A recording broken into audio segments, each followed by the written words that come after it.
So, very good evening, all the participants. Today we will be covering the voluntary liquidation. Let me share my screen with you.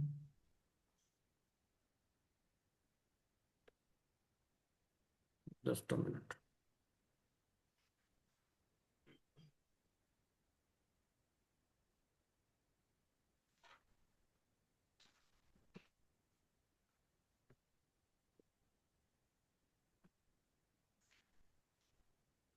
Voluntary liquidation. So, voluntary liquidation is 392.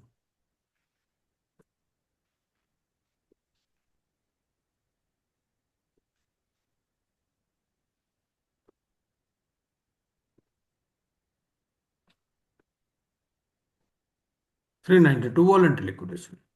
Right? Let me make it full screen.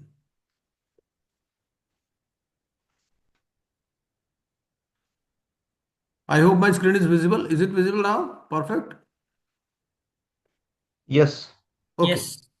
So, section 59. First of all, we have to understand that this voluntary liquidation process is different from the other processes.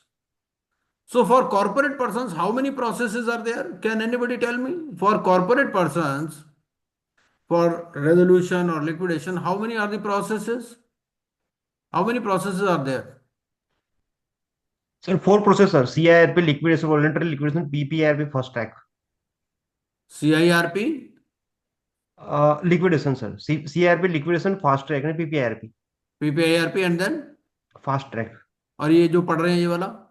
मतलब it's include liquidation sir. Liquidation हाँ में दो part होते हैं sir, voluntary and normal liquidation sir. हाँ, तो पांच हो गए, पांच प्रोसेसेस हो गए बेसिकली, है ना भाई? Liquidation yes. डिफरेंट है, voluntary liquidation different yes sir. Yes. है ना? So how they are different? Liquidation में दो ही प्रोसेसेस है basically, liquidation and voluntary liquidation. So hmm. What is the difference? क्या डिफरेंस है दोनों में? तो डिफरेंस है कि कंपनी का कोई डिफॉल्ट नहीं होना चाहिए and they should give on affidavit कि जो भी डेट डेट है उसको हम पे कर देंगे उसके इधर अलावा? हमारे। हाँ उसके जी। अलावा इसके अलावा। बेसिकली तो सॉल्वेंट कंपनी आप कहना चाह रहे हो, पॉइंट एक ही हो हाँ गया ना कि हाँ solvent company should yes. Be solvent, है हाँ ना? देयर शुड हाँ. Not be any default. उसके अलावा कोई डिफरेंस है लिक्विडेशन और वॉलंटरी लिक्विडेशन में? और सर कल ये पढ़ा था कि अगर आपको लिक्विडेटर है और अपॉइंट करना है या रिमूव करना है तो आप सिंपल एक स्पेशल रेजोल्यूशन से कर सकते हो, कोई एडजुडिकेटिंग अथॉरिटी के पास जाने की जरूरत नहीं है। नहीं, वो तो ठीक है. नहीं सर, कंपनी. एडजुडिकेटिंग अथॉरिटी का तो रोल ही लिमिटेड है, इसमें सर बहुत ही सर लिमिटेड मेन रोल है. Sir main difference is in case of liquidation under section 33, company is bound to liquidate और wind up. Or in case of voluntary liquidation under section 59, whether it will be a going concern or based on the promoter, whether it will be continue or not. नहीं नहीं नहीं नहीं, उल्टा है. देखो ऐसा है, लिक्विडेशन में it can be sold as a going concern. Voluntary liquidation में तो यहाँ वाइंडिंग अप होना ही होना है, यहाँ सही है सर. कोई ये डिसोल्यूशन होना ही होना है इसमें. हम्म. वॉलंटरी लिक्विडेशन में ना, वो देखो लिक्विडेशन में फिर भी एक सेविंग क्लॉज है. वहां क्या है कि there could be a case where winding up does not take place और dissolution does not take place. There is a closure of the liquidation process, but here there is no such concept. यहाँ पर क्या है, यहाँ तो dissolution होगा ही होगा. Bound to seize. हाँ, वॉलंटरी लिक्विडेशन में तो डिसोल्यूशन होना ही होना है. यहाँ कोई क्लोजर वाला बात नहीं है कि आप इसको एज ए गोइंग कंसर्न बेच दोगे. हम्म. हम्म. नहीं, पर सर मेन उसके व्हाट इज द अलावा क्या मेन है, उसके अलावा यहाँ मेन पर जो कॉर्पोरेट पर्सन है ना, उसका बहुत बड़ा रोल है. भाई एडजुडिकेटिंग अथॉरिटी का रोल मिनिमम है, कॉर्पोरेट पर्सन का ही रोल है. जैसा वॉलंटरी लिक्विडेटर, लिक्विडेटर को कौन अपॉइंट कर रहा है यहाँ? Basically corporate person is appointing. उसको रिप्लेस कर रहा है, कौन कर रहा है? कॉर्पोरेट पर्सन कर रहा है. मोड ऑफ सेल क्या होगा, स्ट्रेटेजी ऑफ सेल क्या होगी, कौन डिसाइड करेगा? कॉर्पोरेट पर्सन डिसाइड करेगा in case of voluntary liquidation. तो most of the things here are taken care by the corporate person. अगर मान लीजिए टाइम पीरियड हो गया, टाइम पीरियड के बाद एक्सटेंशन कौन देगा? Corporate person. मीटिंग होगा यस शेयर सर. होल्डर्स का, but corporate person is giving all the मतलब अप्रूवल्स. मतलब सर यू आर सेइंग कि corporate person in case of voluntary liquidation and in normal liquidation under section 33, control lies with stake holder consultation committee. उसमें हाँ सब control हाँ, जैसे उसके पास अगर ही मान होता लो है। आपको रिप्लेस करना है, अगर लिक्विडेटर हम्म। को रिप्लेस करना है तो कौन कर सकता है? Stake holders consultation committee replace कर सकता है विद 66% मेजोरिटी। यहाँ पर क्या है? यहाँ corporate person, basically share yes. Holders का ही मीटिंग होता है, कॉर्पोरेट पर्सन का मतलब शेयर होल्डर ही हो गए। तो लेकिन डिफरेंट है थोड़ा, वॉलंटरी लिक्विडेशन। और अगर मान लो यही कुछ गड़बड़ कर रहा, कॉर्पोरेट पर्सन ही गड़बड़ कर रहा, तो फिर then you can go to the adjudicating authority, then the liquidator, this voluntary liquidator can go to the adjudicating authority that okay they are not able, they will not be able to pay up. उनको लगता है कि भाई payment नहीं हो पाएगा, इन्होंने affidavit तो दे दिया लेकिन नहीं पेमेंट कर पाएंगे, या they are playing a fraud, तो फिर एडजुडिकेटिंग अथॉरिटी के पास जाएगा। अदरवाइज लास्ट में जाएगा जब सब काम कंप्लीट हो गया, तब एडजुडिकेटिंग अथॉरिटी के पास जाना। अदरवाइज नॉर्मल सिचुएशंस में तो जाना ही नहीं है। वॉलंटरी लिक्विडेशन कमेंस हो गया, एडजुडिकेटिंग अथॉरिटी को पता ही नहीं है कि वॉलंटरी लिक्विडेशन कमेंस हो गया। हम्म। चलिए पढ़ते हैं with this background, voluntary liquidation of corporate persons. क्या बोलता है? A corporate person. और एक और इंपॉर्टेंट चीज है, यहां पर वर्ड क्या यूज किया गया? Corporate person. कॉर्पोरेट डेटर नहीं यूज किया गया। क्यों नहीं यूज किया गया? Because those two are different meanings, those two have different meaning. Corporate person का मीनिंग अलग है, कॉर्पोरेट डेटर का मीनिंग अलग है। कॉर्पोरेट डेटर का मतलब आपने कुछ देना है ना? या तो फाइनेंशियल डेट ड्यू है या ऑपरेशनल डेट ड्यू है। कॉर्पोरेट पर्सन में सिर्फ कंपनी है या एलएलपी है, लेना देना कुछ नहीं है। ठीक है, तो इसलिए यहां वर्ड कॉर्पोरेट पर्सन यूज किया गया डिलिबरेटली। कॉर्पोरेट डेटर भी लिख सकते थे, बट कॉर्पोरेट डेटर क्यों नहीं लिखा? क्योंकि यहां डेट की कॉन्सेप्ट ही नहीं है, सॉल्वेंट कंपनी है, and they want to liquidate itself voluntarily. पहले भी जब ये आईबीसी नहीं आया था तब भी तो वॉलंटरी लिक्विडेशन होता था ना कंपनीज एक्ट में। ये वहीं से उठा करके कॉन्सेप्ट यहां पर ले आए। और किया क्या, जब ये उठा करके ले आए तो यहां सिर्फ कंपनी के बारे में बताया, एलएलपी के बारे में बताना ही भूल गए। फिर जब रेगुलेशंस बनाए तो रेगुलेशंस में बताया कंपनी के बारे में। इसीलिए यहां थोड़ा सा डिफरेंट भी, अलग सा भी लगेगा आपको। जब रेगुलेशंस पढ़ोगे तो रेगुलेशन में लिखा होगा corporate person means a person other than A company. तो कई लोग कंफ्यूज हो जाते हैं, भाई corporate person other than company क्यों? बट वो कहता है for this purpose, for the purpose of this regulation only. जब हम रेगुलेशंस पढ़ेंगे तो रेगुलेशंस में ये भी एक आता है कि corporate person here means a person other than A company, corporate person other than A company. क्यों? क्योंकि कंपनी के बारे में सेक्शन में डिस्कस कर दिया गया और जो एलएलपी है उसके बारे में रेगुलेशंस में डिस्कस किया गया। तो चलिए पढ़ते हैं क्या है। A corporate person who intends to liquidate itself voluntarily and has not committed any default. अच्छा, मान लो 2 साल पहले डिफॉल्ट हुआ था, ऐसा भी तो हो सकता है ना कि डिफॉल्ट हुआ, पेमेंट कर दिया, डिफॉल्ट हुआ, एप्लीकेशन भी लगा दिया। ठीक है, डिफॉल्ट हुआ, एप्लीकेशन लगा दिया, बाद में पेमेंट हो गया, विड्रॉ हो गया, तो ये कंपनी वॉलंटरी लिक्विडेशन में जा सकती है। Yes sir. हाँ, तो कोई दिक्कत नहीं है।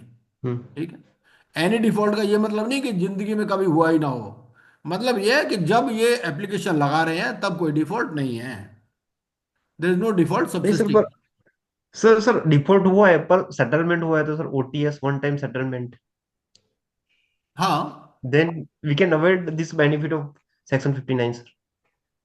क्या मतलब? ओटीएस वाला बेनिफिट सर, जैसे सेटलमेंट करते हैं ना sir, one time settlement in case of bank and हाँ, नॉट कमिटेड एनी डिफॉल्ट, हम्म, हाँ, with the collaboration of bank and borrower, then also we can avail the benefit of section 59 voluntary liquidation. 59 benefit हमें हमेशा मिल सकता है कि जब Okay जब sir. आप ये एप्लीकेशन लगा रहे हो उस टाइम डिफॉल्ट नहीं होना चाहिए। आपका 2 साल पहले डिफॉल्ट हुआ था, 1 साल पहले डिफॉल्ट हुआ था, उसका कोई मतलब नहीं है। हम्म। केस लॉज भी हैं बहुत सारे। Not Okay committed sir. Any default may Default. Initiate voluntary liquidation proceedings under the provisions of this chapter. The voluntary liquidation of a corporate person under subsection 1 shall meet such conditions and procedural requirements as may be specified by the board। ठीक है, तो regulation से आपके regulation number 3 to 41। Section बहुत छोटा है, एक ही section है और इसके रेगुलेशंस भी कम है, तो आज ही हम इसको खत्म कर देंगे। क्या बोलता है? Without prejudice to subsection 2 voluntary liquidation proceedings of a corporate person registered as a company. यहां पर बोला कंपनी, ऊपर बोला कॉर्पोरेट पर्सन। ठीक है, तो कॉर्पोरेट पर्सन को कहाँ रेफर कर दिया? रेगुलेशंस में चले जाओ। अब यहां क्या कह दिया? कंपनी शैल मीट, एलएलपी के बाद सेक्शन में नहीं कर रहा, ठीक है। एलएलपी की बात कहाँ करेगा? Regulations. A declaration from majority of the directors of the company verified by an affidavit stating that they have made full inquiry into the affairs of the company and they have formed an opinion that either the company has no debt or that it will be able to pay its debts in full from the proceeds of assets to be sold in the voluntary liquidation. अच्छा, अब ये बताओ कि खाली declaration दे देगा या कोई list of assets भी बनाना, लिस्ट ऑफ डेट्स भी बनाना है इसको? ये जो है, ये कह दिया भाई डिक्लेरेशन दे देंगे, ठीक है, डिक्लेरेशन दे दिया अगले ने। तो डिक्लेरेशन के साथ में कोई लिस्ट ऑफ डेट्स भी लगाना है या खाली डिक्लेरेशन देने से हो जाएगा? हाँ सर, वो है ना सर, सब क्लॉज बी में audit financial statements and record of business operation of the company of preceding to previous years वो तो and अलग चीज value हो गई ना। मेरा और क्वेश्चन value अलग of है। रिकॉर्ड वो तो बैलेंस शीट लगा देगा। मेरा क्वेश्चन ये है, क्या लिस्ट ऑफ डेट्स भी लगानी है या नहीं लगानी? वो कह रहा है it will be able to pay its debts in full from the proceeds of assets to be sold in the voluntary liquidation. तो मेरा क्वेश्चन क्या है? मेरा क्वेश्चन ये है, क्या लिस्ट ऑफ डेट्स भी लगानी है या नहीं लगानी? बहुत सिंपल सवाल पूछ रहा हूँ, मुश्किल थोड़ी है। तो लगानी ही चाहिए। वेरी गुड, लगानी है। रेगुलेशंस में जाएंगे, वहां क्लियर हो जाएगा। मामा कैमरा ऑन कर लो। The company is not being liquidated to defraud any person, ठीक है। और अगर लिक्विडेटर को लगेगा, वॉलंटरी लिक्विडेटर को लगेगा that the company is being liquidated to defraud any person, तो एडजुडिकेटिंग अथॉरिटी के पास चला जाएगा, ठीक है। चलिए, declaration under subclause A shall be accompanied with the following documents, namely audited financial statements and record of business operations of the company for the previous 2 years. Audited financial statement तो समझ में आ गया। ये रिकॉर्ड ऑफ बिजनेस ऑपरेशंस में क्या लगाओगे आप? Profile sir, link of company's website sir, हैं? Business profile sir, business profile of company. नहीं, रिकॉर्ड बोल रहा है वो तो कह रहा है रिकॉर्ड ऑफ बिजनेस ऑपरेशंस। तो प्रोफाइल कोई रिकॉर्ड तो बिजनेस ऑपरेशंस थोड़ी हो गए वो। Record of business operations sir annual business plan. No. नहीं, फॉर द प्रीवियस प्लान तो फ्यूचर का होता है ना, फॉर द प्रीवियस 2 years कह रहा है। प्रीवियस 2 years का लगा रहा है ना। तो प्रीवियस 2 years में मेरे कहने का मतलब ये है कि जो ऑडिटेड फाइनेंशियल स्टेटमेंट है उसके अलावा रिकॉर्ड ऑफ बिजनेस ऑपरेशंस में क्या कवर होगा? मतलब वही sir, working condition of company, where the whether the company, how form, वो सब क्या? वेबसाइट में दिया ही हुआ था sir, about the company and how it operates and production process. Hmm GST return मतलब। No no no. लगा सकते हो बिल्कुल। जो भी ऑपरेशंस से रिलेटेड है, ऑपरेशंस देखो, सबसे पहले तो आपको ऑपरेशंस देखने पड़ेंगे। वो ट्रेडिंग कंपनी है, मैन्युफैक्चरिंग कंपनी है, क्या है? और जो भी उसका रिकॉर्ड ऑफ बिजनेस ऑपरेशंस है, मतलब बेसिकली क्वांटिटेटिव डेटा भी हो सकता है या कोई भी डेटा जो other than audited financial statement में तो क्या आता है? Profit loss account, balance sheet आ जाएगा। उसके अलावा जो भी रिकॉर्ड है आपके पास बिजनेस ऑपरेशंस का, प्रोडक्शन से रिलेटेड डेटा हो सकता है, सेल्स से रिलेटेड डेटा हो सकता है, मैन्युफैक्चरिंग से रिलेटेड डेटा हो सकता है, वो सारी चीजें इसके अंदर आएंगी। और for the period since its incorporation whichever is later. ये क्या मतलब है? For the period since its incorporation whichever is later, मतलब इसका कोई मतलब है क्या है ये? हाँ, नई नई इंसेप्शन हुआ कंपनी का सर। अच्छा। तो मतलब अगर हम्म, कोई कंपनी 1 साल पुरानी है तो हाँ 1 साल का ही बिल्कुल, प्लान है। बिल्कुल बिल्कुल। अच्छा, एक कंपनी इसी साल इनकॉर्पोरेट हुई है, उसको भी वॉलंटरी लिक्विडेशन में जा सकती है क्या? नहीं। अम्म, जैसे मान लो अभी चल रहा है, अभी चल रहा है March 26, एक कंपनी जून 25 में इनकॉर्पोरेट हुई थी, क्या वो हो सकती है वॉलंटरी लिक्विडेट? जा सकती है सर, कहीं पे रिस्ट्रिक्शन नहीं है। Hmm report of the valuation of the assets of the company if any prepared by a registered valuer. ये इफ एनी का क्या मतलब है यहाँ? Report of the valuation of the assets of the company if any, prepared by a registered valuer. Sir तो अगर if ये any को ऑप्शनल है। आपको एसेट्स के साथ मिला करके पढ़ना है या रिपोर्ट के साथ मिला के पढ़ना है। मतलब इसका ये मतलब है क्या कि रिपोर्ट है तो ठीक है, नहीं है तो ठीक है, या कुछ ये और मतलब? ऑप्शनल रिपोर्ट, हाँ जी। रिपोर्ट ऑप्शनल है। नहीं, रिपोर्ट ऑप्शनल नहीं है, ऐसा नहीं है। ये कहता है report of the valuation of the assets of the company if any. आपको assets of the company if any के साथ मिला करके पढ़ना है। मतलब अगर कंपनी में कोई एसेट्स हैं तो वैल्यूएशन करवाना। ऐसा भी तो हो सकता है ना कंपनी में कोई एसेट्स ही नहीं हो तो वैल्यूएशन नहीं करवाना, अदरवाइज आपको वैल्यूएशन करवाना है। जैसे मान लीजिए कंपनी में कैश एंड बैंक बैलेंस ही है ना, उसका तो वैल्यूएशन करवाना नहीं है। लेकिन अगर कोई फिक्स्ड एसेट्स हैं, कोई प्लांट एंड मशीनरी है, कोई अकाउंट्स रिसीवेबल है, उनका तो वैल्यूएशन होगा, है ना, स्टॉक होगा। तो इफ एनी को आपको पढ़ना है एसेट्स ऑफ द कंपनी के साथ मिला करके, ना कि रिपोर्ट के साथ। रिपोर्ट तो आपकी तैयार होनी ही होनी है हर केस में। मतलब सर यहाँ पे दूसरा क्वेश्चन वही होता है कि registered value means value registered with the board, board means IBBI board. हाँ बिल्कुल बिल्कुल ठीक है, बिल्कुल सही है। हमारे पास वैल्यूएशन से रिलेटेड भी हमारे कोर्स में है। लास्ट में ये जो ये जो दे रखी है ना हमने आपको पीपीटी, इसके लास्ट में वैल्यूएशन से रिलेटेड भी कॉन्सेप्ट्स हैं, हमारे ओके। सिलेबस में है वो। Okay sir. हाँ। एंड उसके बाद में ये तो हो गया हमारा डिक्लेरेशन। उसके बाद में हो गया within 4 weeks of a declaration under sub clause A there shall be a special resolution of the members of the company in a general meeting requiring the company to be liquidated voluntarily. तो special resolution भी pass का आपको करनी है। And appointing an insolvency professional to act as the liquidator.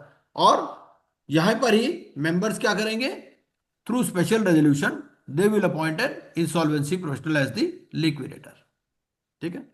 Or a resolution of the members of the company in a general meeting requiring the company to be liquidated voluntarily as a result of expiry of the period of its duration if any fixed by the articles। कई बार होता है कि एक company एक specific project के लिए specific duration के लिए बनती है, तो उस केस में रेजोल्यूशन हो जाएगी। रेजोल्यूशन मतलब ordinary resolution, otherwise special resolution. ठीक है। Provided that the company owes any debt to any person, creditors representing two-thirds in value of the debt of the company shall approve the resolution passed under subclause C within 7 days of such resolution। मतलब अगर company के का कोई date है, दो situation हो सकती हैं। ऐसा भी हो सकता है कोई डेट नहीं होगा। अगर कोई डेट नहीं है तो डिक्लेरेशन हो गया और स्पेशल रेजोल्यूशन या रेजोल्यूशन हो गया।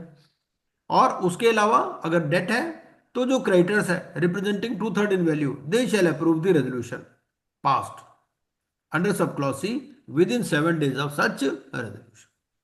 ठीक है, उनको भी अप्रूव करना है उस रेजोल्यूशन को। ठीक है। The company shall notify the registrar of companies and the board about. अच्छा, कंपनी में तो स्पेशल रेजोल्यूशन या रेजोल्यूशन हो जाएगा, एलएलपी में क्या होगा? एलएलपी की केस में क्या होगा? एलएलपी पर भी तो वॉलेंटरी लिक्विडेशन लगेगा ना। तो एलएलपी की डिक्लेरेशन। केस में क्या होगा?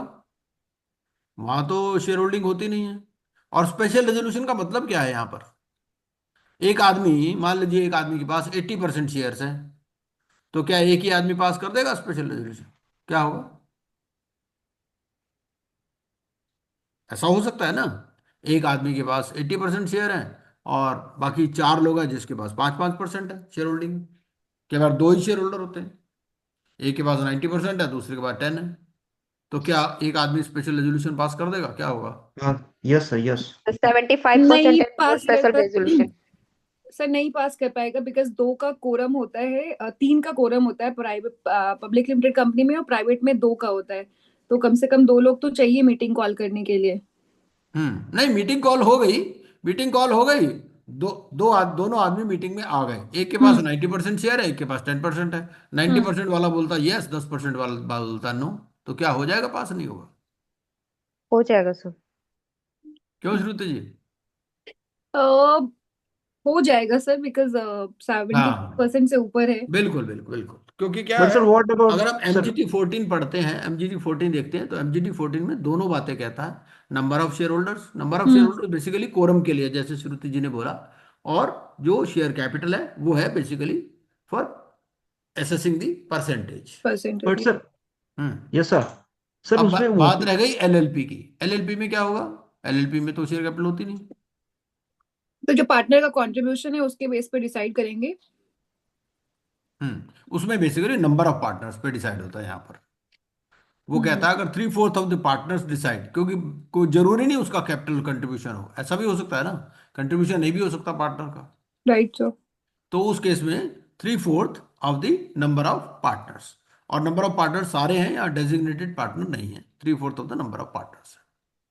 चलिए ये भी हो गया। तो सर और कंपनी ओपीसी ने के केस में, किसको बता दिया? सर है सर ओपीसी के कंपनी 1% कंपनी, हाँ, तो इस केस में इधर एनी है सर रेमेडी अवेलेबल और it will be deemed to be passed special resolution 1% company. भाई 1% कंपनी में तो देखो ऐसा होता है, जब 1% कंपनी बनाते हैं ना, 1% कंपनी पे हमने एक अलग से सेशन किया था, फुल सेशन। वो मैं उसकी रिकॉर्डिंग भेज दूंगा आपको। पूरा सेशन वो पूरा डिस्कस करेंगे उसको एट ए स्ट्रेच, सारा डिस्कस ओके करेंगे सर, उसको। इन द बहुत कॉन्टेक्स्ट सारी ऑफ दिस। कॉन्सेप्ट्स हैं। हाँ सिर्फ हाँ वन हाँ। पर्सन कंपनी में एक ही बात मोटी बता देता हूँ आपको, क्या होता है जब कंपनी बनाते हो ना आप, तो कह देते हो कि उसका डिसोल्यूशन होगा या डेथ हो जाएगी, जो सोल जो डायरेक्टर है या ओनर है, तो फिर उस केस में एक रिप्रेजेंटेटिव या नॉमिनी होता है उसमें, उस उसके पास जाती है कंपनी। वो कॉन्सेप्ट है वहां पर, वो कहानी अलग है। Okay sir. क्यों श्रुति जी, 1% कंपनी का डिसोल्यूशन, ये वॉलंटरी लिक्विडेशन हो जाएगा नहीं? सर हो जाएगा सर, बिल्कुल हो जाएगा। कॉर्पोरेट एंटिटी है तो वो वन हम्म। पर्सन जो है वो अगर चाहता है कि वो कंपनी बंद हम्म। करना तो हम्म। वो जा सकता है। जा सकता। चलिए, company shall notify the registrar of companies and the board. ठीक है, दोनों को बताना है। अब देखो, एडजुडिकेटिंग अथॉरिटी को नहीं बताया यहाँ पर। About the resolution under subsection 3 to liquidate the company within 7 days of such resolution और the subsequent approval by the creditors as the case may be. तो ये 7 दिन के अंदर बताना है जब ये रेजोल्यूशन पास हो गया या सब्सिक्वेंट अप्रूवल हो गया। ठीक है, subject to approval of the creditors under subsection 3। यहाँ पर कई लोगों को कंफ्यूजन होता है कि भाई अगर क्रेडिटर्स ने अप्रूव नहीं किया, अब ये बोलता है 2/3 of the creditors shall approve the resolution. अगर मान लो क्रेडिटर्स ही अप्रूव नहीं करते तो वॉलंटरी लिक्विडेशन होगा ही नहीं, बात ही खत्म। ठीक हम्म। है? लेकिन अगर 2/3 क्रेडिटर्स ने अप्रूव कर दिया तो जो डेट कौन सी मानी जाएगी? डेट मानी जाएगी जो date of passing of the resolution है। Resolution under sub clause C, sub clause सी में क्या लिखा हुआ? सब क्लॉज सी में वही है, ऑर्डिनरी रेजोल्यूशन या स्पेशल रेजोल्यूशन। तो यहां date of approval by creditors नहीं मानी जाएगी। Voluntary voluntary liquidation commencement date कौन सी डेट होगी? जो date of passing of the special resolution या रेजोल्यूशन है, ना कि date of approval by creditors. ठीक है, the provisions of section 35 to 53, यहां पर भी एक खास बात नोट करने वाली है कि इसने 33 और 34 को छोड़ दिया, 35 से शुरू किया, क्योंकि 33 में मॉरेटोरियम की बात करता है वो। 33 सबसेक्शन 5 में लिमिटेड मॉरेटोरियम होता है लिक्विडेशन में भी, है ना। सिर्फ सिक्योर्ड क्रेडिटर्स के राइट अलग होते हैं, बाकी पर मॉरेटोरियम लगता है, यही है ना। लेकिन यहां पर क्या किया इसने? इसने 33 34 की बात ही नहीं की, 35 से सीधा शुरू कर दिया। तो यहां पर मॉरेटोरियम वाली कॉन्सेप्ट कुछ नहीं है। ठीक है, अब आप पूछोगे क्या लिटिगेशन हो सकता है? वॉलंटरी लिक्विडेशन कमेंस हो गया, हो सकता है, बिल्कुल हो सकता है। और ऐसा भी हो सकता है कि आपका वॉलंटरी लिक्विडेशन खत्म हो गया और लिटिगेशन फिर भी पेंडिंग है, ऐसा भी सिचुएशन है। उसमें आपको प्रोविजन करना होता है कि जो भी आपके लिटिगेशन चल रहा है उसमें अगर कोई लायबिलिटी आएगी तो वो कौन बियर करेगा। ठीक है, shall apply to voluntary liquidation proceedings for corporate person which, जब हम रेगुलेशंस पढ़ेंगे ना तो क्लैरिटी आ जाएगी। With such modifications as may be necessary, where the affairs of the corporate person have been completely wound up and its assets completely liquidated, the liquidator shall make an application to the adjudicating authority for the dissolution of such corporate persons. ठीक है, तो जब ये पूरा process complete हो गया तो dissolution के लिए एप्लीकेशन लगा देंगे। And the adjudicating authority shall on an application filed by the liquidator under subsection 7 pass an order that the corporate debtor shall be dissolved from the date of that order and the corporate debtor shall be dissolved accordingly. हाँ, ठीक है, बोलो। and a copy of an order under subsection 8 shall within 14 days from the date of such order be forwarded to the authority with which the corporate person is registered. ठीक है, order pass करने के लिए adjudicating authority वाला time नहीं दे रखा कि कितने दिन में वो ऑर्डर पास करेगी। ठीक है। लेकिन अगर ऑर्डर हो गया तो उसके 14 डेज के अंदर एक कॉपी भेज देंगे, किसको? जिस भी अथॉरिटी के साथ रजिस्टर्ड है, मतलब एमसीए को।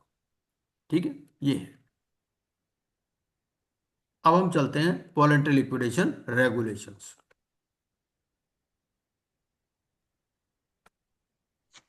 रेगुलेशंस में क्या कहता है? रेगुलेशंस में कहता है, in exercise of the powers conferred by section 59, 196 and 208, read with section 240 of the insolvency and bankruptcy code। अब आप देखो 196 का क्यों रेफरेंस है यहां पर? 190 कोई बता सकता है कि वन? और एक खास बात ध्यान में रखने वाली है कि ये अमेंडमेंट हुई है लास्ट में इसमें, जो हमारे सिलेबस के लिए है, 29 जनवरी 2025 को। ठीक है। 196 का 159 तो हमने पढ़ लिया, 196 क्यों पढ़ना है इसमें? कुछ आइडिया है? 196 क्या पढ़ने की जरूरत है भाई? लिखा है तो कुछ मतलब होगा ना 196 का। 196 में क्या होता है कि जितने भी हमारे प्रोसीडिंग्स होती है ना, वो एक रजिस्टर में नोट होती है बेसिकली। और ये powers and functions of the board की बात कर रहा है, तो इसीलिए वरना बोर्ड की पावर तो है ही इसमें, तो इसीलिए 196 भी कहता है, आप पढ़ लो। और 208 क्या है? 208 बेसिकली है कोड ऑफ कंडक्ट के ऊपर। ठीक है ना? तो अगर लिक्विडेटर का कोई कंडक्ट में कुछ गड़बड़ है तो फिर वो 208 इसमें लग जाएगा। Functions and obligations of insolvency professionals. और सेक्शन 240 क्या बोलता है?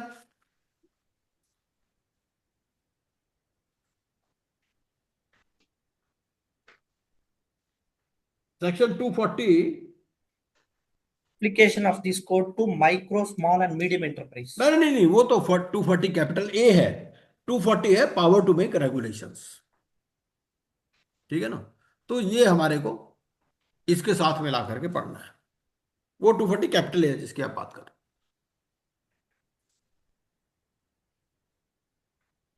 कंट्रीब्यूटरी, कंट्रीब्यूटरी कौन है? Member of a company, partner of LLP and any other person liable to contribute towards the assets of the corporate person in the event of its liquidation. जब आप company के share subscribe करते हो ना, तो आप कहते हो कि भाई आई आई टेक टू पे, जो भी लैंग्वेज होती होगी, कि जैसे 100 रुपए का अगर आपने शेयर दिया, अगर कंपनी ने अभी आपसे 50 रुपए लिए, तो 50 रुपए कभी भी ले सकती है, इवन ड्यूरिंग लिक्विडेशन। ठीक है ना? तो कंट्रीब्यूटरी इस इससे मतलब है कि जो भी कंट्रीब्यूट करेगा towards the assets of the corporate person in the event of its liquidation. ठीक है।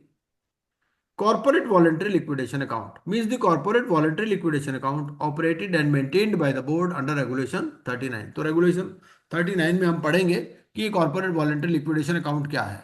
बेसिकली ये वो है जिसमें कुछ ऐसा पैसा हो सकता है, कुछ ऐसा क्लेम्स हो सकते हैं। आपने क्लेम फॉर्म फाइल किया, बाद में आप कहीं चले गए, आपने क्लेम ही नहीं किया, आपको पैसे भेजे गए, आपके अकाउंट से वापस आ गए, तो जो भी रेजिड्यू अमाउंट रह जाता है वो इसमें चला जाएगा फिर कॉर्पोरेट वॉलंटरी लिक्विडेशन अकाउंट में। क्योंकि आपको क्लोज तो करना है ना सिस्टम को, ऐसा तो है नहीं कि वो हमेशा चलता रहेगा। तो इसके लिए कॉर्पोरेट वॉलंटरी लिक्विडेशन अकाउंट है, फिर वहां से आप मनी क्लेम कर सकते हो बाद में। ठीक है। लिक्विडेशन कमेंसमेंट डेट क्या है? Means the date on which the proceedings for voluntary liquidation commence as per section 59 subsection 5 and regulation 3 subsection 3। तो ये लिक्विडेशन कमेंसमेंट डेट क्या है? ये वो डेट है, date of passing of the resolution और स्पेशल रेजोल्यूशन। रेजोल्यूशन।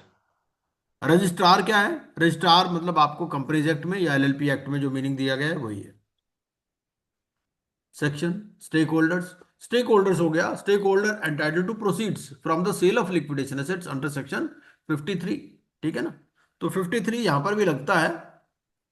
तो stake holder में जिसको भी पैसे मिलने हैं वो स्टेक होल्डर है। ठीक है। नाउ इनिशिएशन ऑफ लिक्विडेशन क्या कहता है? वो कहता है, आपने सेक्शन तो पढ़े आए हो, आप सेक्शन 59 तो आपने पढ़ ही लिया है। तो कहता है without prejudice to section 59(2) liquidation proceedings of a corporate person shall meet the following conditions. पहला, declaration from majority of the designated partners. तो यहां पर majority of the designated partners है, प्री पैक में पार्टनर्स है, यहां पर डेजिग्नेटेड पार्टनर्स। डिक्लेरेशन। ठीक है। If a corporate person is a LLP, यहां कंपनी की बात नहीं की। क्यों नहीं की? कंपनी की बात तो 59 में पढ़ा दिया उसने, है ना। इसलिए यहां एलएलपी की बात कर रहा है, या individuals constituting the governing body in case of other corporate person. ठीक है। तो उसमें जो भी इंडिविजुअल्स होंगे, कई बार क्या होता है कि a corporate person is a basically it comprises of individuals. मान लो डीडीए है या कोई और भी अथॉरिटी है, बहुत सारी अथॉरिटीज होती हैं जो कॉर्पोरेट नेचर की होती है, लेकिन वो कंपनी या एलएलपी की फॉर्म में नहीं होती, है ना। तो उस केस में जो इंडिविजुअल्स है, जो उसकी गवर्निंग बॉडी है, उसमें जो भी इंडिविजुअल्स हैं, ठीक है, तो गवर्निंग बॉडी में कोई कंपनी एलएलपी भी हो सकती है, एचयूएफ भी हो सकता है, तो सिर्फ जो इंडिविजुअल्स हैं वो डिक्लेरेशन देंगे, ठीक है, regarding this voluntary liquidation verified bye an affidavit stating that. अच्छा, एफिडेविट का कोई फॉर्मेट है क्या यहां पर? यहां कोई फॉर्मेट नहीं है, सिर्फ एफिडेविट के कंटेंट्स दे रखे हैं कि एफिडेविट इस तरह से आपको बनाना है, ठीक है। एज द केस में भी verified an affidavit stating that, क्या बताना है? पहला। अब आप ये भी नोटिस करोगे कि यहां जो एफिडेविट के कंटेंट्स हैं ये थोड़े से डिटेल्ड हैं, वहां थोड़े कम है कंपनी के केस में, यहां एलएलपी में ज्यादा है। लेकिन माना ये जाएगा कि भैया ये भी आपको, ये एफिडेविट कंपनी वाले केस में भी ये भी चीजें आप कवर करोगे। अब आप नोटिस करोगे कि एफिडेविट के जो कंटेंट्स हैं यहाँ डिफरेंट है, वहां डिफरेंट है। वो डिफरेंट इसीलिए कि कंपनी एक्ट में अमेंडमेंट नहीं हुआ, इसीलिए वहां पर डिफरेंट है और यहां पर डिफरेंट है। They have made full inquiry into the affairs of the corporate person and they have formed an opinion that either the corporate person has no debt or that it will be able to pay its debts in full from the proceeds of assets to be sold in the liquidation. ठीक है। The corporate person is not being liquidated to defraud any person. ठीक है, दो ही थे, अब यहां इन्होंने नए नए जोड़ दिए। क्या? तीसरा क्या जोड़ दिया? The corporate person has made sufficient provision to meet the obligations arising on account of pending matters mentioned in sub clause 3 of clause B. And the declaration under sub clause A shall be accompanied with the following documents. कौन कौन से document लगाने हैं आपको? एक तो audited financial statements. एक minute,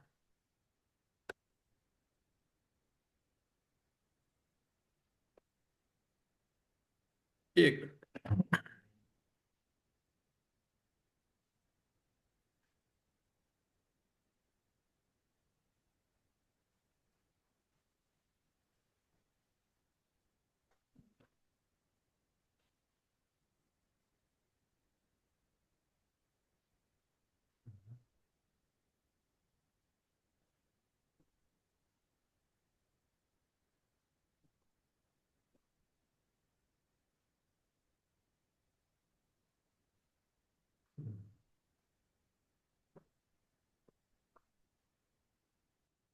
हाँ जी, audited financial statements and record of business operations of the corporate person for the previous 2 years or for the period since its incorporation, whichever is later.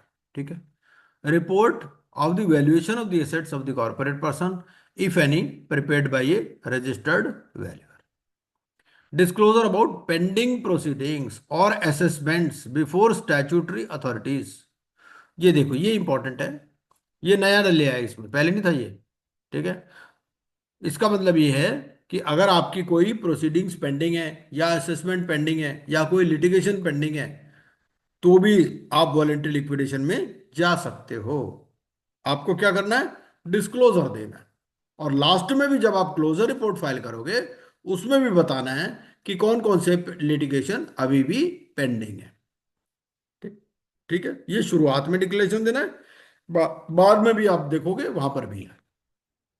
Disclosure about pending proceedings or assessments before statutory authorities and pending litigations in respect of the corporate person. ठीक है। और with in 4 weeks of the declaration क्या करना है? एक resolution pass होगी या resolution pass by special majority of the partners. यहां पर डेजिग्नेटेड पार्टनर ने लिखा, क्या लिखा?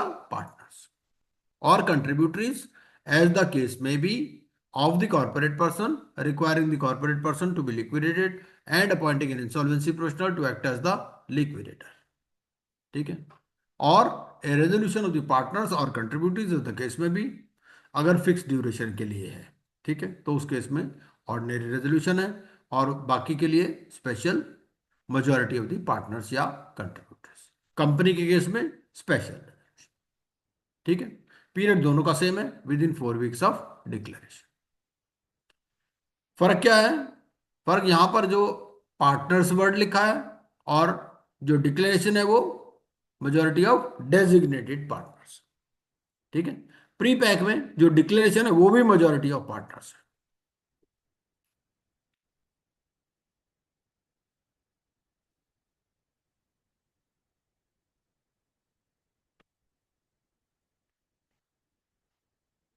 Provided that the corporate person owes any debt to any person, creditors representing two-thirds in value of the debt of the corporate person shall approve the resolution passed under subclause C within 7 days of such resolution. ठीक है, चलिए।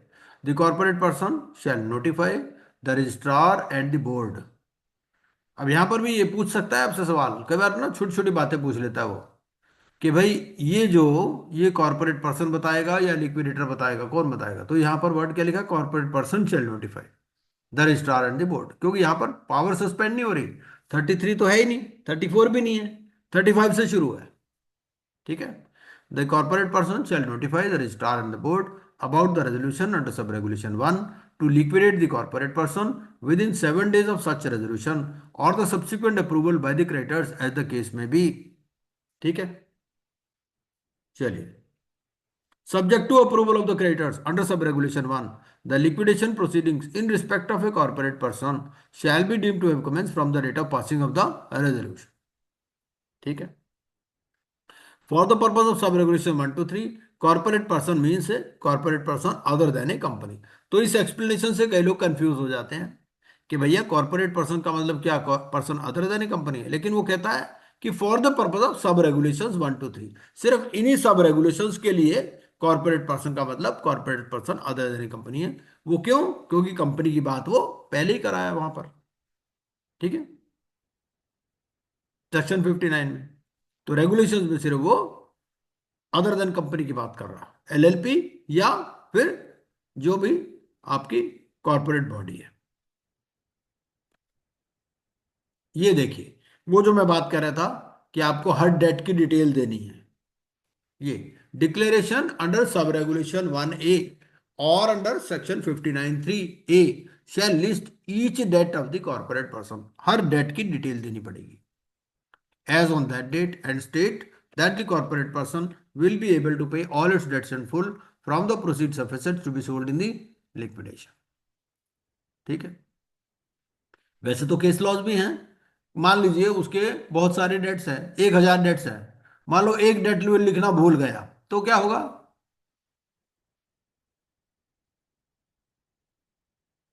तो वो ये कहता है कि अगर कंपनी अदरवाइज सॉल्वेंट है ना तो कोई दिक्कत नहीं है। कई बार हो सकता है, कोई मिस्टेक हो सकती है कि भाई एक डेट लिखना भूल गए, उसमें नहीं दे पाए। ये कहता है ना शेल लिस्ट ईच डेट, छोटी छोटी बातों पर केस बन जाते हैं। द डिक्लेरेशन अंडर सब रेगुलेशन 1A और under section 59(3)A shall provide that the corporate person has made provision for preservation of its records। ये भी इंपॉर्टेंट है कि जो डिक्लेरेशन है, डिक्लेरेशन में क्या प्रोविजन होगा? That the corporate person has made provision for preservation of its records after it's dissolution, ठीक है। चलो केस डिस्कस कर लेते हैं। एक कंपनी है जिसमें कोई डेट नहीं है, ठीक है, उसमें सिर्फ रिजर्व एंड सरप्लस पड़े हुए हैं, तो उस कंपनी को आप क्या सजेस्ट करोगे? श्रुति जी, आपके लिए क्वेश्चन है ये।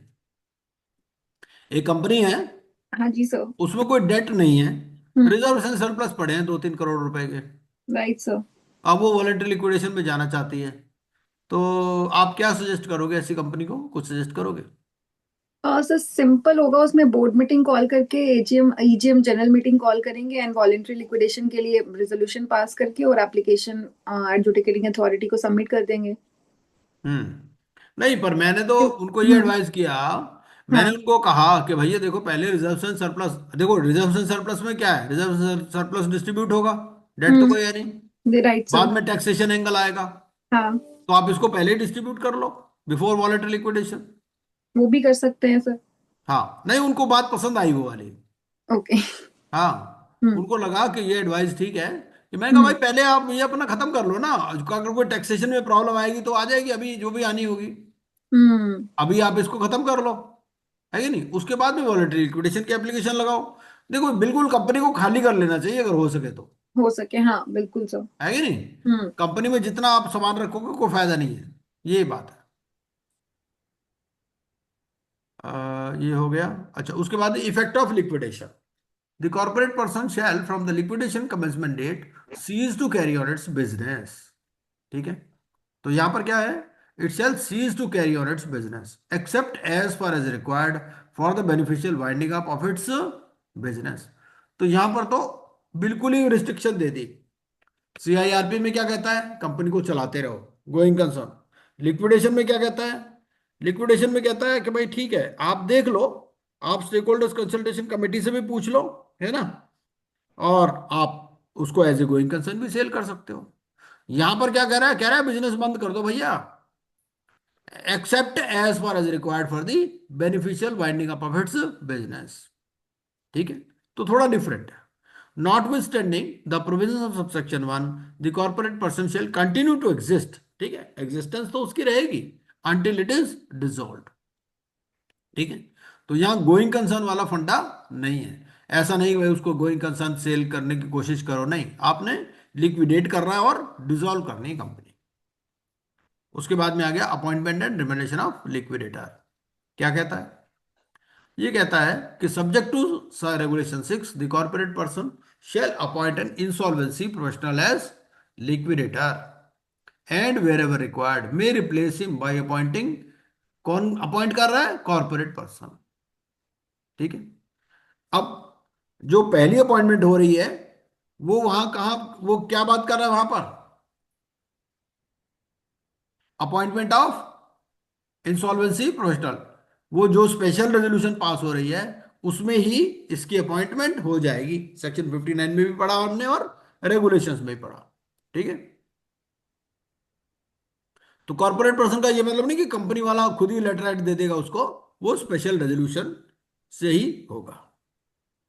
ठीक है, subject to regulation 6, the corporate person shall appoint an insolvency professional as a liquidator and wherever required may replace him by appointing another insolvency professional as a liquidator by a resolution passed under clause C of subsection 3 of section 59 or clause C of subregulation 1 of regulation 3 is the case में भी और clear कर दिया है। ठीक है, तो regulation 3 clause C, ये ठीक है, मतलब बेसिकली स्पेशल रेजोल्यूशन में ही हो रहा है ये काम। ठीक है,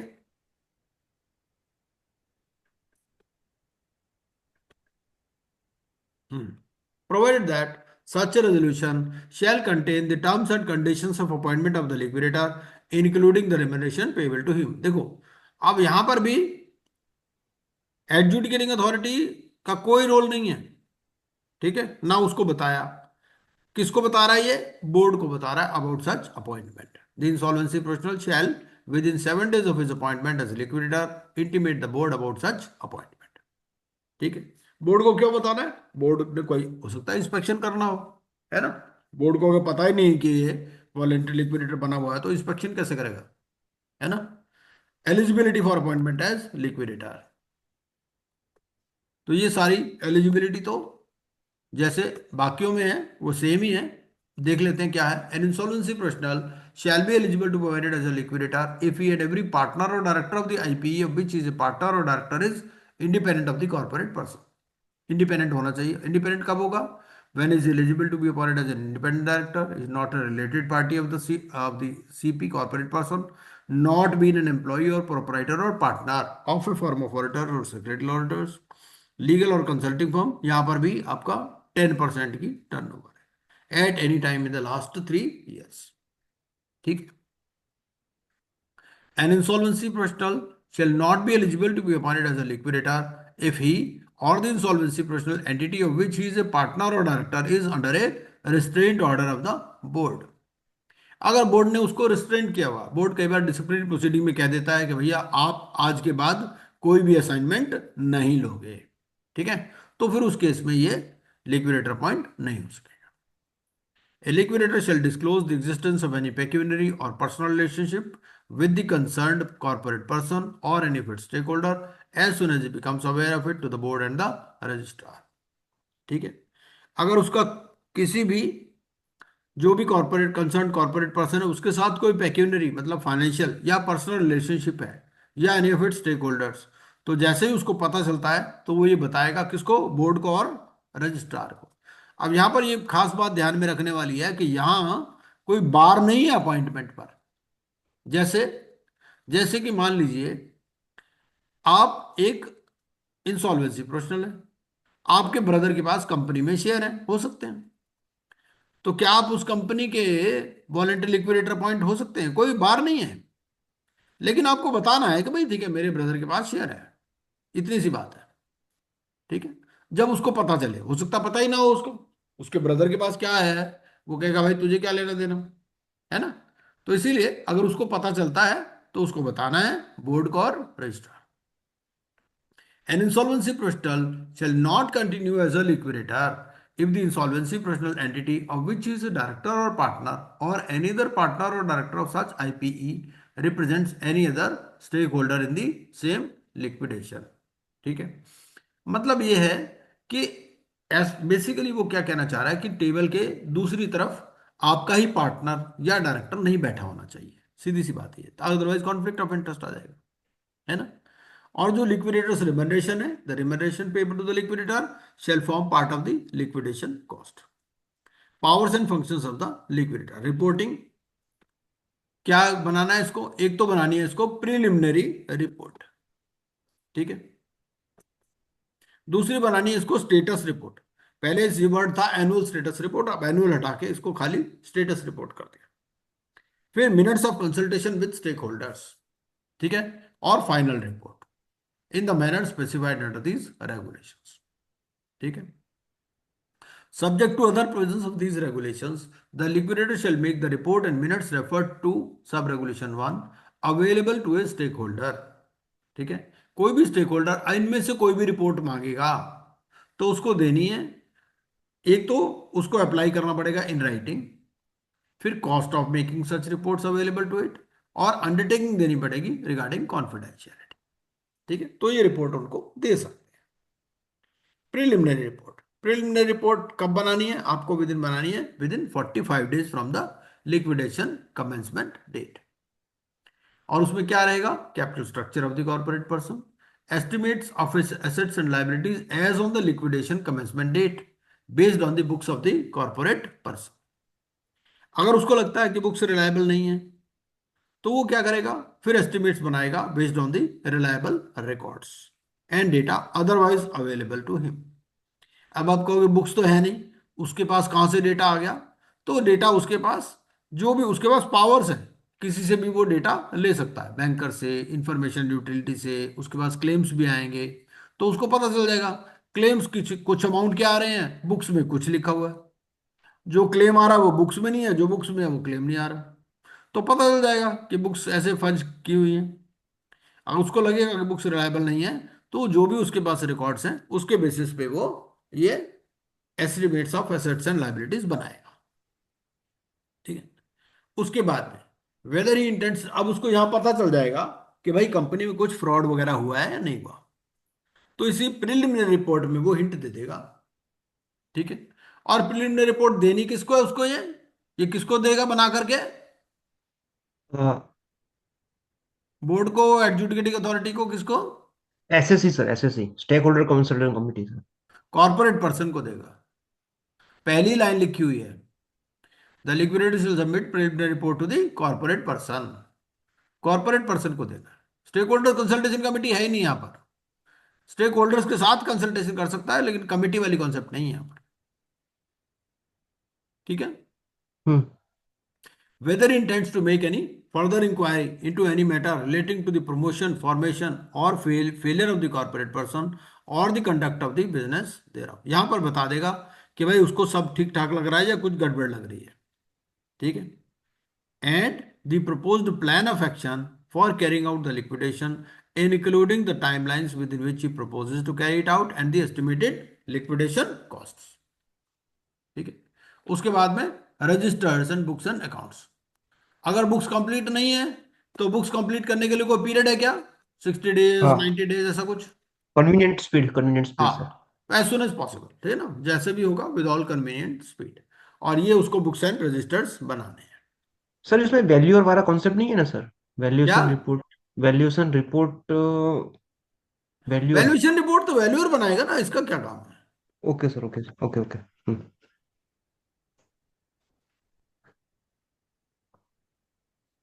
regulation number 10 sir, register and books.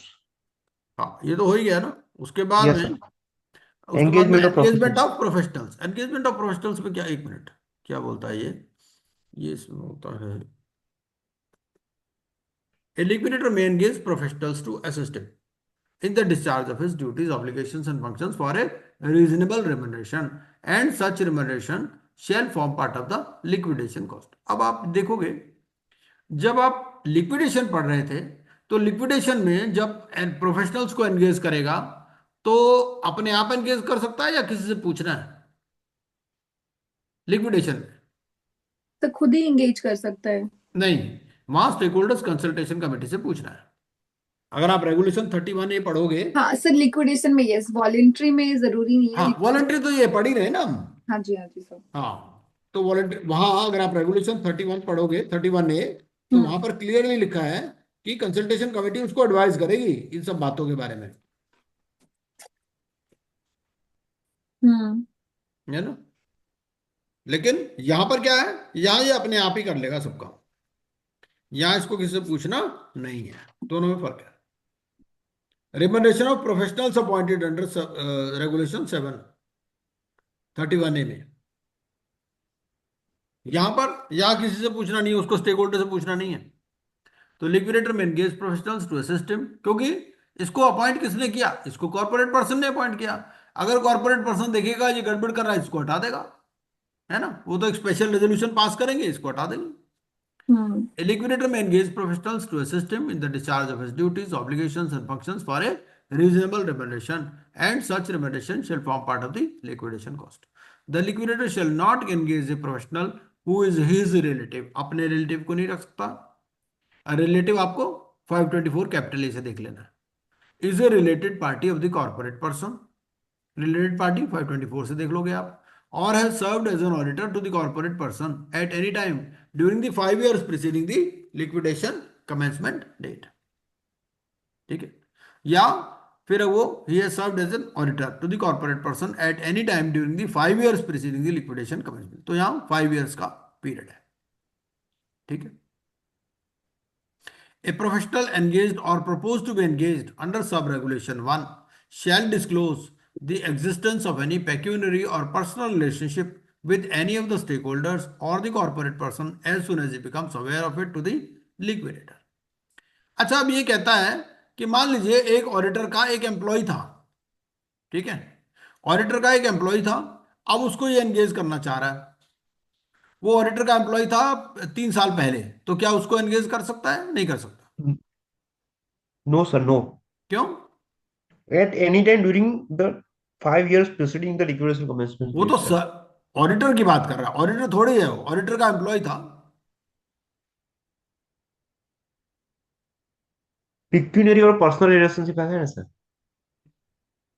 नहीं, वो तो कोई स्टेक होल्डर थोड़ी है। पेक्यूनियरी पर्सनल रिलेशनशिप किसके साथ बतानी है? Any of the stake holder. जैसे मैंने एग्जांपल दिया, कोई शेयर होल्डर है, कोई क्रेडिटर है, कोई मान लो As employee is not a relative person, so I think he can take it out. हाँ, बिल्कुल बिल्कुल बिल्कुल, हाँ। एम्प्लॉय का कोई रिलेशनशिप भी नहीं आएगा उसमें, तो ही कैन।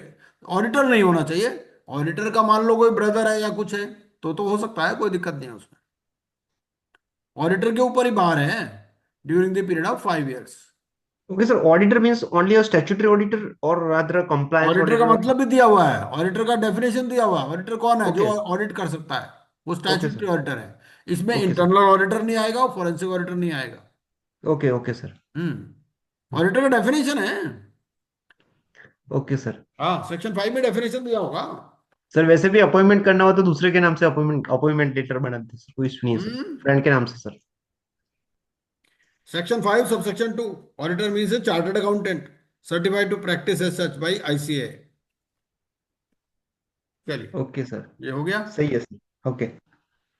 उसके बाद में regulation 12, consultation with stake holders.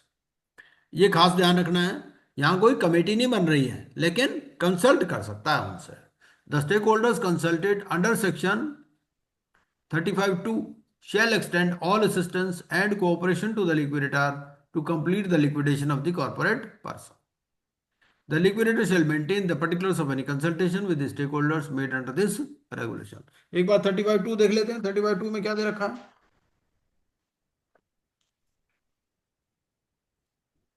35(2) क्या बोलता है? पढ़ू सर? 35(2) बोलता है ये, the liquidator shall have the power to consult any of the stakeholders entitled to a distribution of proceeds under section 53, provided that any such consultation shall not be binding. ठीक है?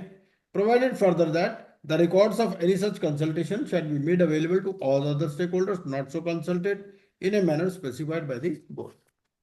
ठीक है? तो ये मेंटेन करेगा particulars of any consultation. ठीक, लेकिन एक तो बाइंडिंग नहीं है और दूसरा कोई कमेटी भी यहां पर नहीं है। तो बेसिकली पावर किसके पास है? कॉर्पोरेट पर्सन के पास है। Extortionate credit transactions, a transaction shall be considered an extortionate credit transaction under section 50 subsection 1 sub 2 where the terms require the corporate person to make exorbitant payments in respect of the credit provided or are unconscionable under the principles of law relating to contracts. ठीक है? Sir उसका example दे दो ना sir, अनकॉन्सेनेबल। देखो ऐसा है, अनकॉन्स्टेबल का मतलब क्या है? Which do not appear to be reasonable to a person of reasonable conscious. मतलब कोई उल्टी पुल्टी टर्म्स आपने एग्री कर ली बेसिकली, समझ रहे हो? कि हम्म। जैसे ऐसा, अब एक्सटॉर्शनरी क्रेडिट ट्रांजैक्शन में क्या है कि आपने पैसा लिया है या सर्विस आपने सप्लाई ली है, सर्विसेज भी हो सकती हैं, है ना? और आपका फाइनेंशियल डेट या ऑपरेशनल डेट कुछ भी हो सकता है इसमें। तो फाइनेंशियल डेट में तो क्या है? फाइनेंशियल डेट में आपने ऐसी टर्म्स एग्री कर ली उसके साथ कि भैया ऐसा है कि आप मुझसे 50 करोड़ रुपए ले लो, 1 करोड़ रुपए रोज वापस करोगे आप, ऐसे ये भी अनरीजनेबल है, समझ रहे हो आप? Yes sir. इस टाइप की टर्म्स, या फिर 5% रेट ऑफ इंटरेस्ट लगेगा या 10% पर मंथ का रेट ऑफ इंटरेस्ट लगेगा, ये हो सकता है ना? या हम्म। फिर ये है कि आप मेरे घर पे भी काम करोगे, इसके अलावा मैं लोन तो दे दूंगा हम्म। आपको, है ना, यस लेकिन सर। आप मेरे घर पे भी काम करोगे। इस तरह से मतलब कुछ भी अनरीजनेबल जो भी कुछ है। अब अनरीजनेबल तो कुछ भी हो सकता है। Public announcement yes. Bye the liquidator, the liquidator shall make a public announcement in form of schedule 1 within 5 days from his appointment। ठीक है? तो इसको अपने अपॉइंटमेंट के 5 दिन के अंदर पब्लिक अनाउंसमेंट करनी है। और पब्लिक अनाउंसमेंट में क्या होगा? Public announcement shall call upon the stakeholders to submit their claims as on the liquidation commencement date and provide the last date for submission of claims which shall be 30 days from the liquidation commencement date। और ये आपको करनी है 1 English और 1 regional language newspaper. ठीक है? तो भी जो भी रजिस्टर्ड ऑफिस है और प्रिंसिपल ऑफिस है इफ एनी, और एनी अदर लोकेशन जहां पर उसको लगता है कि मेटीरियल बिजनेस ऑपरेशंस वो कंडक्ट करता है, on the website if any of the corporate person and on the website if any designated by the board. तो ये पब्लिक अनाउंसमेंट है। पब्लिक अनाउंसमेंट का फॉर्म भी क्विकली देख लेते हैं। ये हमारा पब्लिक अनाउंसमेंट का फॉर्म है।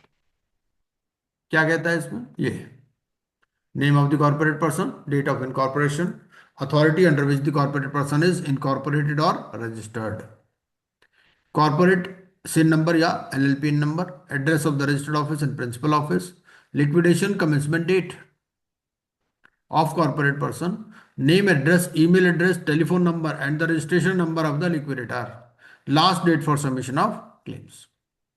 ठीक है? तो ये देना है। Notice is hereby given that the name of the corporate person is commenced voluntary liquidation on this date.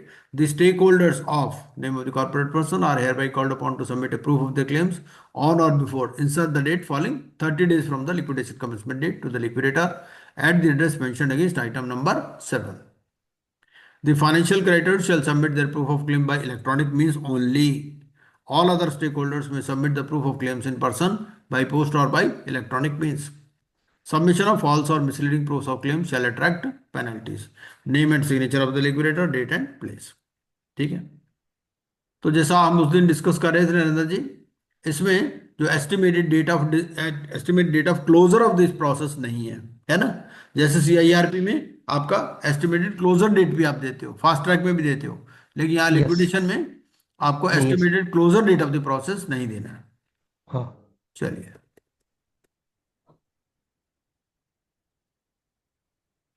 ये हो गया। उसके बाद में प्रूफ ऑफ क्लेम। ठीक है, तो प्रूफ ऑफ क्लेम में तो काफी आसान है, कोई दिक्कत नहीं है। A person who claims to be a stakeholder shall prove his claim for debt or dues to him, including interest if any, as on the liquidation commencement date. ठीक है, तो इसमें शेयर होल्डर भी क्लेम भर सकते हैं अपना, ऐसा कोई बार नहीं है उनके ऊपर। जो भी स्टेक होल्डर है उसको अपना क्लेम भरना है। डेट और ड्यूज लिखा उसने। ठीक है, claims by operational creditors, form B. ठीक है, और फिर financial creditors, form C. Workman employees, form D. और where there are numerous workman, तो फॉर्म ई। ठीक है, claims by other stake holders.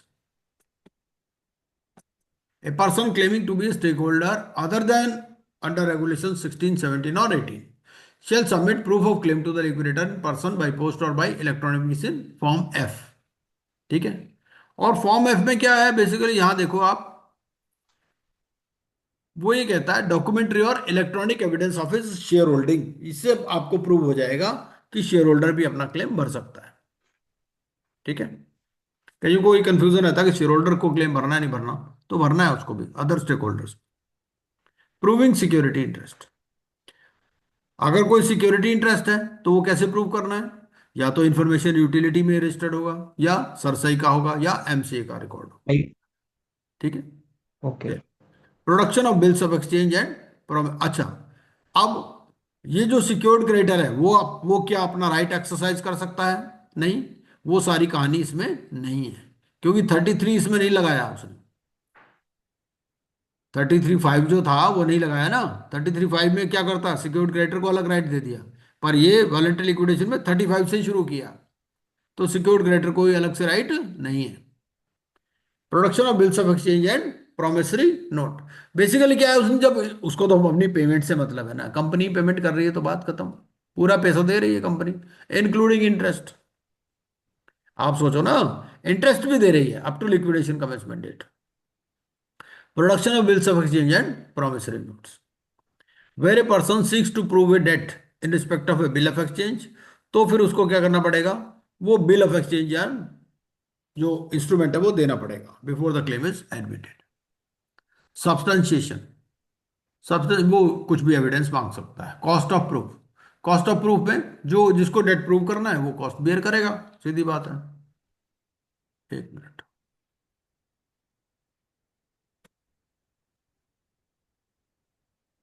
ठीक है, cost incurred by the liquidator for verification and determination of claim shall form part of the liquidation cost.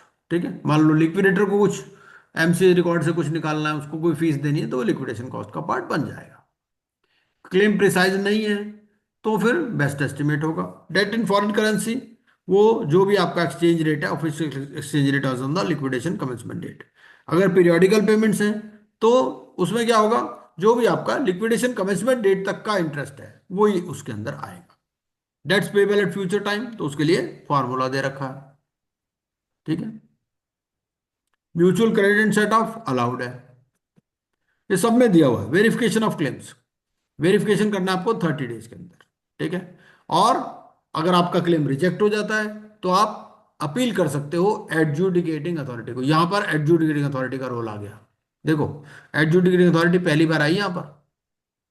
ठीक है, liquidator ने verify किए with in 30 days, और एडमिट कर सकता है या रिजेक्ट कर सकता है एज पर सेक्शन 40। और क्रेडिटर एडजुडिकेटिंग अथॉरिटी को अपील कर सकता है against the decision as per section 42। और सेक्शन 42 क्या बोलता है, कितने दिन में अपील कर सकता है? सेक्शन 42 में अपील कितने दिन के 14 अंदर है? 14 डेज है क्या है? Within 14 days of the receipt of such decision. ठीक है, चलिए ये भी हो गया। अब list of stake holders. The liquidator shall prepare a list of stake holders on the basis of proofs of claim submitted and accepted under these regulation. इसके पास क्लेम्स आ गए, क्लेम्स के बेसिस पे इसने क्या करना है, एक लिस्ट ऑफ स्टेक होल्डर्स बना लेनी है। ठीक है, amount of claim admitted if applicable, extent to which the debts और ड्यूज आर सिक्योर्ड और अनसिक्योर्ड। अच्छा, अब ये सिक्योर्ड अनसिक्योर्ड करने की क्या जरूरत है इसको, ये कहानी करने की क्या जरूरत है? Form sir, form sir. पैसे तो सारे दे ही देने हैं, फिर दिक्कत क्या है? ये क्यों करवा रहा है ये सब सिक्योर्ड तो अनसिक्योर्ड? सेक्शन 53 तो फॉलो करना है वेरी ना। गुड, हाँ सेक्शन 53 तो फॉलो करना ही, very good. The details of the stake holders and the proofs admitted or rejected in part and the proofs wholly rejected. ठीक है, the liquidator shall prepare the list of stakeholders within 45 days from the last date for receipt of claims। ठीक है, तो जो भी last date for receipt of claims है उसके 45 days के अंदर इसको ये लिस्ट ऑफ स्टेक होल्डर्स बना देंगे। 45 डेज क्यों दिया? क्योंकि 30 डेज का वो पीरियड है इसका for receipt of claims, 30 days verification का है। ठीक है ना, हम्म। और उसके बाद में भी फिर वो 5 14 डेज डेज का प्री टाइम नोटिस सर। इसको दे दिया क्रेडिटर को अपील करने के लिए। हम्म। अगर बाद में अपील में अगर हो जाएगा तो फिर उसको लिस्ट ऑफ स्टेक होल्डर्स को अमेंड कर देगा। ये है।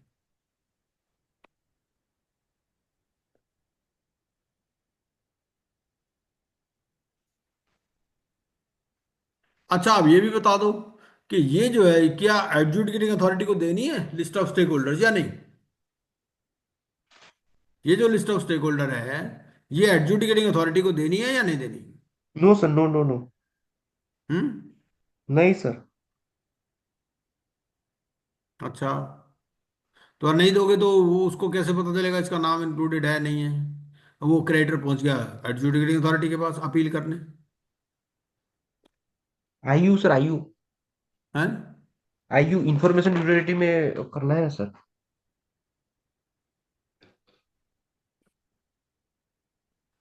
सर उसमें 3 नंबर की सेक्शन में है sir, displayed on the website. Provided that where no claim from creditor has been received till the last date for receipt of claims, the liquidator shall prepare the list of stakeholders within 15 days from the last date for receipt of claims। ठीक है, तो दो situation होगी। एक, तो कोई claim आया है क्रेडिटर से,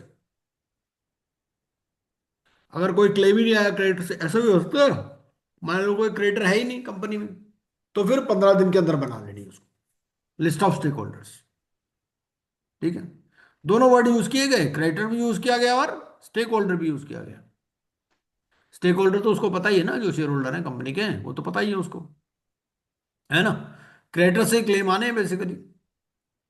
और list of stake holders as modified from time to time shall be available for inspection by the persons who submitted proofs of claim, available for inspection by members, partner, directors and guarantors of the corporate person, displayed on the website if any of the corporate person, displayed on the website if any designated by the board for this purpose। ठीक है, तो ये public document है basically, जो भी list of stake holders. जब आपने website पे लगा दी तो फिर क्या रहेगा? Manner of cell.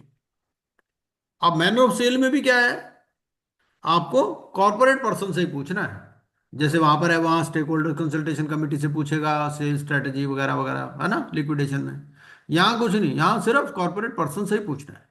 The liquidator may value and sell the assets of the corporate person in the manner and mode approved by the corporate person in compliance with provisions if any in the applicable statute। Explanation: assets include an asset, all assets, a set of assets or parcel of assets as the case may be, in relation to sale of assets। Recovery of money due। ठीक है, the liquidator shall endeavor to recover and realize all assets of and dues to the corporate person in a time bound manner for maximization of value। तो manner of cell वगैरह पर भी कोई बहुत ज्यादा इसमें डिटेल में नहीं बताया। क्यों नहीं बताया? क्योंकि ऐसा है भाई, कंपनी ने क्या करना है, कंपनी ने सबके पैसे तो दे ही देने हैं, तो कोई कंफ्यूजन का चांस तो है ही नहीं इसके अंदर, है ना? सिर्फ क्रेडिटर का क्लेम रिजेक्ट करने की पावर दे दी लिक्विडेटर को, कि ऐसा नहीं कोई झूठा मूठा ही क्लेम फाइल कर दे। भाई अगर कोई झूठा ही क्लेम फाइल कर देगा तो रिजेक्ट करना ही पड़ेगा ना। उसके बाद proceeds of liquidation and distribution of proceeds, all monies to be paid in bank account. और यहां पर कंपनी के नाम के आगे क्या लगा देते हैं, in voluntary liquidation the liquidator shall open a bank account in the name of the corporate person followed by the words in voluntary liquidation in a scheduled bank for the receipt of all monies due to the corporate person. The liquidator shall pay to the credit of the bank account opened under sub regulation 1। तो जितने भी पैसे आए हैं सारे पैसे इसको जमा कराने हैं विदाउट एनी डिडक्शन। ठीक है, ये विदाउट एनी डिडक्शन क्यों लिखा, क्योंकि ये लिखा कि भाई ऐसा नहीं है कि अगर मान लो उसको कुछ अमाउंट रखना है अपने पास तो पहले रख लेगा, पहले नहीं रखना उसको, पहले सारे पैसे जमा कराने वहीं से निकालने पैसे जो भी निकालने। ठीक है, the money in the credit of the bank account shall not be used accept in accordance with section 53(1)। ठीक है, जो भी मनी है वो क्या है 53(1) के हिसाब से ही निकाली जाएगी पैसे। All payments out of the account by the liquidator above 5,000 rupees shall be made by checks। ठीक है,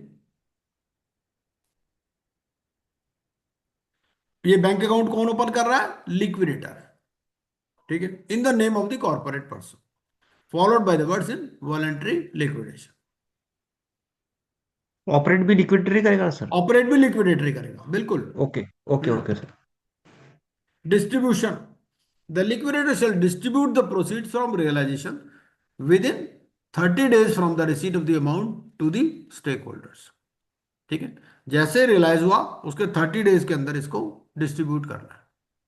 the liquidation cost shall be deducted before such distribution is made. The liquidator may, with the approval of the corporate person, distribute amongst the stakeholders an asset that cannot be readily or advantageously sold due to its peculiar nature or other special circumstances।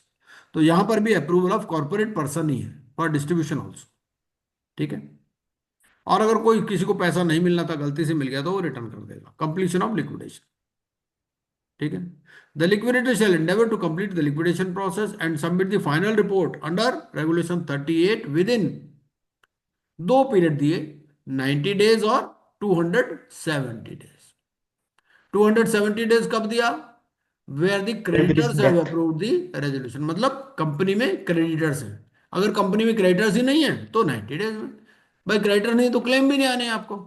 जब claim भी नहीं आने तो एक तो आपको जो report बनानी है लिस्ट ऑफ स्टेक होल्डर, वो भी क्या है विद इन 15 डेज बना देनी है ना। हमने पढ़ा था ना अभी पहले, ये पढ़ा था यहां जो लिस्ट ऑफ स्टेक होल्डर्स है। लिस्ट ऑफ स्टेक होल्डर्स में अगर किसी का क्लेम ही नहीं आया तो फिर आपको 15 डेज में बनानी है, अदरवाइज 45 डेज में बनानी है। तो यहां पर भी लिक्विडेशन आपको क्लोज कर देना है, voluntary liquidation with in 90 days अगर कोई क्लेम से नहीं है तो, अदरवाइज 270 डेज। मेरे ख्याल 10 मिनट और लगेंगे, इसको खत्म कर देते हैं। इन the event of the liquidation process continuing for more than the periods, अगर मान लो 90 डेज में या 270 डेज में नहीं हुआ तो क्या करना है, आपको मीटिंग करनी है of the contributories of the corporate person within 15 days from the end of 270 days और and thereafter at the end of every succeeding 270 days or 90 days. ठीक है, till the submission of application for dissolution of the corporate person। ठीक है, liquidator meeting बुलाएगा कंट्रीब्यूटरीज की और उनको एक status report देगा इंडिकेटिंग प्रोग्रेस इन लिक्विडेशन। क्या देगा इसमें, settlement of list of stake holders, details of any assets that remain to be sold and realised, distribution made, distribution of unsold assets, developments in any material litigation by और against the corporate person. इसका क्या मतलब है, इसका मतलब ये है कि अगर कोई भी लिटिगेशन ऐसा भी हो सकता है कि इस स्टेज पर भी चल रहा हो, क्लोजर की स्टेज पर भी। ठीक है, filing of and development in application for avoidance transactions, the reason for not completing the process and additional time required. ठीक है। The status report shall enclose the audited accounts of the liquidation showing the receipt and payment pertaining to the liquidation since the liquidation commencement date. ठीक है। The liquidator shall file the status report with the board within 7 days of the meeting of the contributors. तो ये report जो है किसके पास file करनी है? Board के पास। ठीक है। उसके बाद में फिर फाइनल रिपोर्ट आ गई। On completion of the liquidation process, the liquidator shall prepare the final report consisting of audited accounts of the liquidation showing receipts and payments pertaining to the liquidation since the liquidation commencement date, and a statement demonstrating that the assets of the corporate person has been disposed of, the debt of the corporate person has been discharged to the satisfaction of the creditors, no litigation is pending against the corporate person, or ये और important है, sufficient provision has been made to meet the obligations arising from any pending litigation. अगर कोई pending litigation है तो उसका भी provision हमने कर लिया है। प्रोविजन क्या करते हैं? बेसिकली डायरेक्टर्स एफिडेविट दे देते हैं, कोई लाइबिलिटी होगी तो हम पेमेंट करेंगे, कोई कंपनी तो डिसॉल्व हो जाती है ना। उसके बाद में ये sale statement in respect of all assets containing the realized value, cost of realization, manner and mode of sale, and explanation for the shortfall by valuer ने रजिस्टर वैल्यूएशन किया था। अब मान लो सेल पर कम मिला तो एक्सप्लेनेशन देगा कि भाई क्यों कम मिला। ठीक है। The person to whom the sale is made and any other relevant details of the sale. The liquidator shall send the final report forthwith to the registrar and the board. तो ये final report किसको दे रहा है? Registrar को और board को। The liquidator shall submit the final report and the compliance certificate in form H along with the application under subsection 7 of section 59 to the adjudicating authority. तो last में फिर adjudicating authority के पास गया। Sir इसका time limit नहीं दिया हुआ नहीं सर फॉर्म एच का सबमिशन का? नहीं, वो तो टाइम तो वही है ना, 90 to 70 डेज है। ओके सर, हाँ सर, हाँ ओके सर। भाई जब जब कंप्लीट होगा तब। हो रहा हाँ तभी ठीक तो देगा ना ये। है। उसके बाद में corporate liquidation account, corporate 15 years। Voluntary liquidation account. Board क्या करेगा? Board shall maintain operate an account to be called the corporate voluntary liquidation account.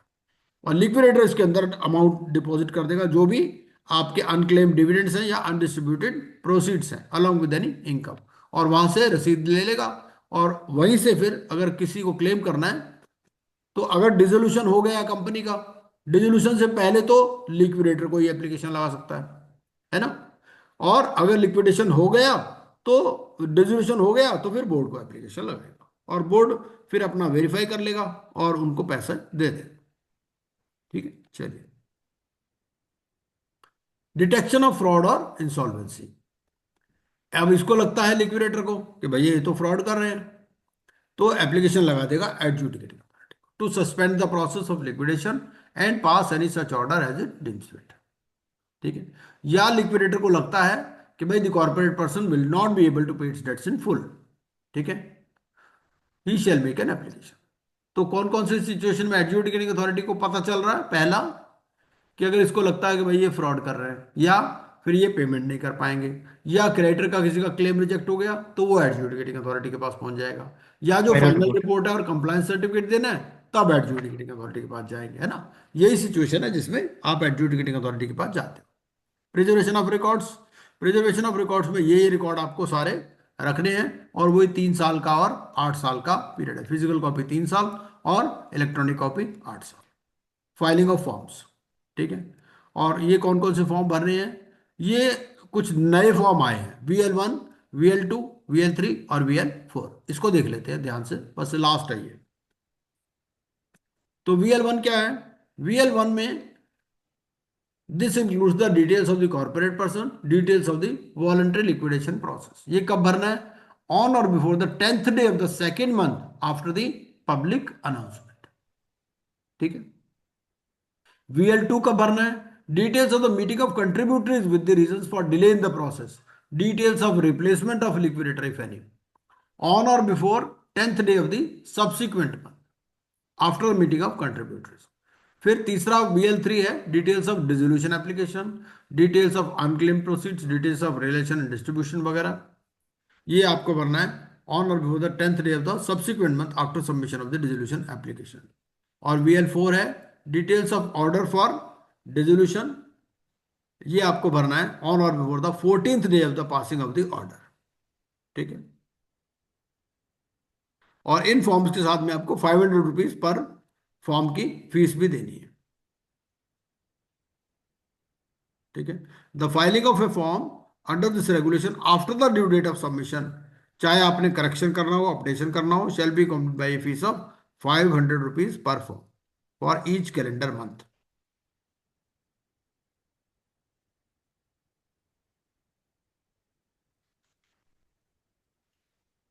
The liquidator shall be liable to any action which the board may take as deemed fit under the code or any regulation made thereunder, including refusal to issue or renew authorization for assignment for failure to file a form along with the requisite information and records, inaccurate or incomplete information, delay in filing the form। उसके बाद में ये form है public announcement का, ये हमने पढ़ ही लिया। ये proof of claim bye operational creditor है।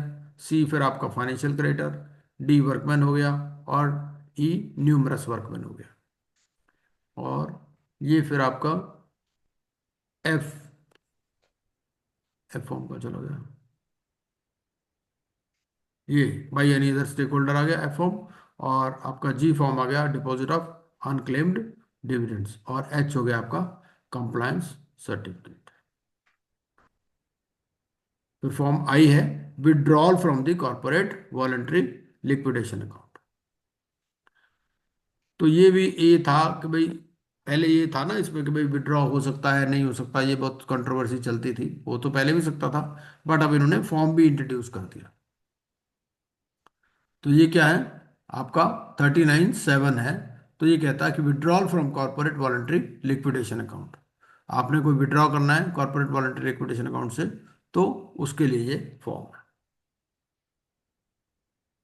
ये शेड्यूल 2 आ गया। फिर शेड्यूल 2 में रिकॉर्ड्स हैं सारे।